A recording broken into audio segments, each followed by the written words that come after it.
Walid Shoebat. If you can, just go ahead and kind of describe some of your background. What exactly are you all about here?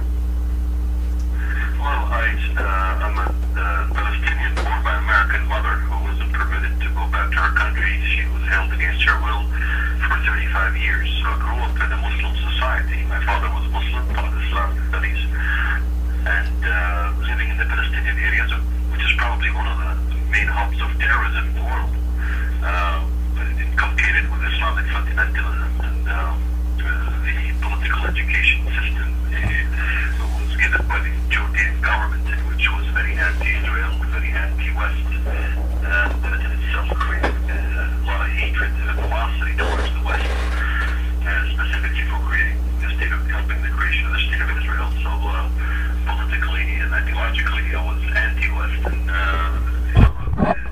my rejection of Israel took in the form of demonstrations and riots, and ended me in prison, in prison I was recruited to becoming a bomber, and I did my first operation, and then came to the States and was involved in the PLO and the fundamentalist jihadist political movement in the States. Was in the early 80s, and then in 1993 I decided to change my faith after revisiting Israel, and I began to examine Christianity. I decided that Christianity was a better faith for me, so I became an advocate for Israel and began to fight and combat against terrorism.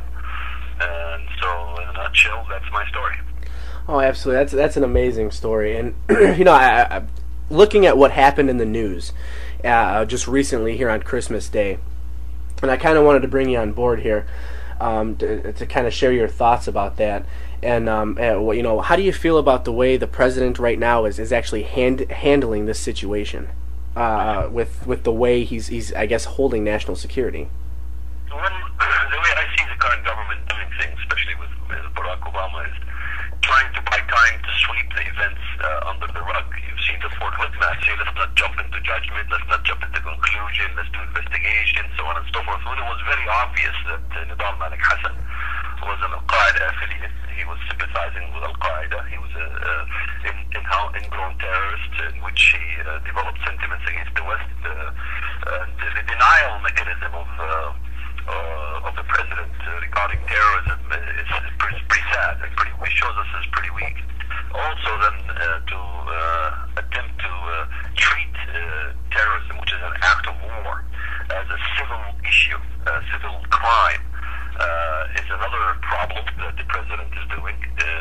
Khalid Sheikh Mohammed, the mastermind of 9/11, who killed 3,000 Americans. This is a major issue in which to treat it as such as a civil crime, giving him legal rights and so on and so forth. An attorney should be handled in the military court. Napolitano, of course, her statements that we're still safe and sound and everything was done properly, in which the terrorist Abdel Muttalib, the crotch bomber, he basically was on the terror watch list. A terror watch list should be automatically on the no-fly list. So this is a break in the security. It is not a success in our security measures. Absolutely. So the whole system in itself, specifically with the infiltration of the jihadist agenda into our military apparatus, into our FBI, so on and so forth, we are talking about a huge mess that needs to be revisited and redone. Oh yeah, I agree 100%. And it's something I said. You were talking about the Fort Hood shootings. You mentioned something about that, how he just keeps sweeping everything under the rug. I can't grasp on why he's trying to do that. I can't put it away. I'm trying to, you see, whether you're a Republican or Democrat or not, it doesn't matter. People say Republicans are all about war, Democrats are all about peace. Doesn't there come a time where you have to retaliate somehow to get your point across? It's a pretty important time in America. More with Keith in just a second.